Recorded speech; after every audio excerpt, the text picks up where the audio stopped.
Hello, I'm Emma-Louise Coffey and you're welcome to the Dairy Edge, the Teagasc Dairy podcast. We're bringing you the latest information, insights and opinion to improve dairy farm performance. Ahead of his virtual open day this Thursday, the 1st of October, dairy farmer Shane Fitzgerald and researcher Aoife Leader quantified the level of biodiversity on his farm and explain how this is being achieved in conjunction with high technical performance from his dairy herd. And first, Aoife explains the importance of biodiversity on farms. To start off, I suppose biodiversity, it defines our agricultural landscape and it plays a really important role in the sustainability of our farms. And every farm in Ireland would be a valuable habitat for biodiversity with different features that sustain the native flora, fauna, and the habitats that they all call home. So even though agriculture does place pressure on biodiversity, there is an opportunity here for farmers to improve the sustainability of their enterprises through the improvement of biodiversity management with some simple and effective practice changes. So it's important that our farmers are aware of the biodiversity that exists on their farms firstly, and then of the practices and the changes that they can make in an effort to maintain and enhance these features. So as a student on the Masters in Innovation and Support Programme, I'm working with the 11 farmers in the Glanbia Teagasc open source Future Farm Monitor Farm Group on a study that aims to identify methods that are effective in communicating biodiversity management practices. So I suppose the approach we took with this study was one that involves the farmers in all stages, and they are active in making informed decisions throughout the course of the study. Then this study did kick off, I suppose, around last March when we carried out a baseline assessment of the biodiversity features and the biodiversity practices that were on each farm at the time. So to do this, I mapped each of the farms in terms of the biodiversity features that were present. And we also used the Teagasc Biodiversity Management Practices Index Survey to establish the current practices on each of the farms. And so Catherine Keenan was on the podcast a few weeks ago describing the Teagasc BMPI, which she developed, and that's a tool that is used to establish the practices of the around linear features on dairy farms, and those would be the hedgerows, the watercourses, field margins, and also the farmed landscape. So from that baseline assessment, we got three really important figures, and those were, or you could call them KPIs, I suppose. Firstly, the average field size. Secondly, the biodiversity management practice index score, which is a score out of 8. And thirdly, a percentage figure for biodiversity features on the farming platform for each of the farms. And then with all that information, we developed a biodiversity management plan for each of the 11 farms. And I suppose this phase was called co-creation because each of the farmers themselves played a central role in the development of their farm biodiversity management plan. They identified targets and decided on certain actions and action areas to achieve these targets. And this plan was developed to sit within the overall plan for each of their farms. And I guess then, Shane, if we can come to you and look to take a step back from, I suppose, the biodiversity aspect of your farm for the moment, can you give us some information about the dairy farm business in terms of, you know, the size of the farm, the size of the dairy herd? Yeah, so we're milking 210 cows here now, and the overall farm size is 90 hectares. So we have the 210 milking cows here. Our maiden heifers would be contract reared, and we do keep the calves here on the farm. So we keep 40 calves just for a 20% replacement rate. So the stocking rate overall then is about 2.4, so which is a sustainable stocking rate, I suppose, because at the moment we're growing about 13.5 tonne of grass per year. So like the aim is to get to 14-15 tonne and stocked at 2.5. Then that matches their stocking rate with their grass growing. So we're spring calving. It's, I suppose, the system is kept as simple as we can. It's focused on grass. It's myself and my dad that are here full time with help from students and family help. So I suppose our main really aim over the next few years is consolidation. We would have grown the herd from 120 cows in just before quota to 200 now. So we went up by 20 cows each year. And the plan was if we could carry those extra cows without bringing in too much feed from outside, we'd be self-sufficient. That would be sustainable. So I suppose the production is around 480 kilos of milk solids per cow, and the target is next to try and get to 500 to try and mature the cow, because I suppose in expansion it's a young herd, so there's 50% of first and second lactation. So I suppose that's the aim, is consolidation over the next few years. And I guess there's a few key aspects that you've mentioned there, Shane, that are quite sustainable in terms of, you talk about grass production, and, you might increase that slightly more, but that would be based on the ability to grow grass. And also you're looking at expansion means that you're going to have a younger herd, and as you say, there's an extra 20 kilos of milk solids where you can get the mature herd. And looking then to biodiversity, can you give us some examples of biodiversity features on your farm, Shane? I suppose we're actually lucky enough. We've a high enough level of biodiversity on the farm. Like Aoife would have mentioned the figures there. Like we'd have 18% biodiversity levels on the farm, going by Aoife's study. So which would be high enough, like for a like, I suppose you'd call it an intensive dairy farm, but I wouldn't really see it as being intensive, to be honest. But I suppose it's a high number of cows, but I suppose we have an average field size of 7 hectares, but we would have a lot of hedgerows in around the external ditches around the external boundary. We'll have some internal hedgerows as well, which is important for the nesting, the birds and the pollinators, and it provides corridors for movement for all them as well. So we have a lot of them on the farm. We do have watercourses as well, which are all fenced off, and we try and keep the fences out 1.5 meters where possible. We also have a deciduous a grove of trees as well in one corner of the farm as well, which would have all native trees in it as well, which would be a haven for wildlife. We do also have a low input pasture as well. So there's about 5 acres of that, and we just keep fertilizer and pesticide usage to the bare minimum there. It's very little used, and it's wetter land anyway, so it's very it's not very stocked very high, and we don't interfere with it too much. And then I suppose even when you look around the farmyard even as well, we do have plenty of biodiversity around there as well. We actually put in a bee bank, we call it. I suppose it's around the new shed we built. We had a bank around there, and we put in so they're called bee bombs, like, so they're wildflower seeds, but these actually come in a kind of a bullet form. So the seeds are in this kind of a bullet, and they have all the fertilizer in with them as well. So it's great because the wildflower seeds actually they're better to be thrown onto bad land. I suppose it's not heavily fertilized, so you throw it onto a clay like that, there's no fertilizer in there, so the grasses and the weeds won't outcompete the wildflower seeds. So they have their fertilizer in their little mix as well, so they're coming on well, and they're only set there in the late summer. And we just made a little bee scrape there as well, just beside that on the south facing bank, just where the solitary mining bees can burrow into the bank. So like there's a lot of things there. I suppose actually the biggest one, I suppose, is unique on our farm, is we would have an area of land which the whooper swans come to every winter. They could stay for 5-6 months even. Sometimes we'd have up to 70 or 80 these swans here, like on they're kind of wetter fields again, but they come back every year. They're big birds. They're migratory birds, and I think I heard a figure before that 8 swans could eat the same amount as a cow would eat during the winter. So they do.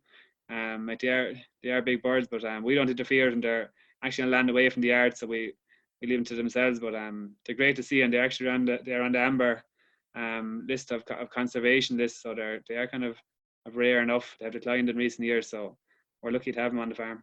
And then back to you, Aoife, like based on, the measurements you've completed, you talk about the percentage of biodiversity on farms. And, Shane has documented the different features of biodiversity, and that equates to about 18%. Have you a target percentage of biodiversity that you would like to see on farms? And also if you could give us some information about the percentages across the other 10 monitor farms. Okay, so I suppose the target for the monitor farmers was set at 7%. So, and a lot of our farmers are actually already achieving this. Like I said, I mapped all of the farms, and then this combined the linear features with the area-based features, and out of that we got a percentage of biodiversity features on each of the farming platforms. And the average for the group was 8.5%. And this ranged from 4.5% all the way up to Shane's 18%. I suppose the most common features that I encountered were, of course, the linear permanent boundaries, and they are probably common on a lot of dairy farms across the country. So those would be the likes of the hedgerows, stone walls, grass banks, and watercourses. And then in terms of the area-based features, there's farmyard, of course, where actions can be taken to help biodiversity. And we also came across features like small groves of trees. There were some ponds, forts, built habitats like old castles, and then some of the farms had low input pasture as well. And looking to the biodiversity features, Shane, like you have mentioned an array of examples from your farm, like the fairly standard things that we would all be aware of in terms of hedgerows, watercourses, and then you've also looked at, features in the farmyard with the bee bank. You're looking at low input pasture, and also then I suppose the swans is a fairly unique feature to your farm. And now I know you've said that you don't see yourselves as farming too intensely, but I would say on a technical level, the stocking rate is quite high when we compare you to the national average. And also then looking at things like the amount of grass you're growing is really high at 13.5, well above average, and a really high level of production at 480 kilos of solids per cow. But like you say, I guess the first thing would be, like, is it costing you much to do this biodiversity on the farm? Like, do you think that there's a major cost to it, or are you compromising on profit with the biodiversity features? No, it definitely hasn't. I think everything I've mentioned there, none of it has cost much money at all. Actually, really, like to buy the wildflower seeds is probably nearly the biggest cost. There's been very little, I suppose, and I suppose the main kind of point to get across is that there's a lot of biodiversity on farm that maybe they're not aware of, and I suppose we have to get that message out there that we actually have so much biodiversity and flora and fauna on the farms without even maybe realizing. So I suppose a big feature is just try and maintain what we have and try and improve it a bit if we can. Like there's no doubt about it that intensive farming can go hand in hand with helping the environment. Like it might be necessarily in relation to biodiversity, but as part of the Future Farm program, we're all embracing protected urea and low emission storage spreading. We incorporate clover into our swards. So all this helps to reduce chemical fertilizer, and we can still grow just as much grass, and we can keep our performance levels up. So I suppose, like on our own farm, like going forward, like as I said, we'll be maintaining what we have, but we'll be also hoping to plant some new hedgerows. Like, so I have one planned in a bigger area where there's no hedgerow running through the fields, which would be about 450 meters long, which would bring our average paddock size down from 7 hectares down to 6.5 hectares, and it'll create even more, I suppose, corridors and connections for nature to roam around. And then I suppose the other one is just with the hedgerows is to use the rotational hedge cutting, so to cut a third of the farm, so do that every 3 years.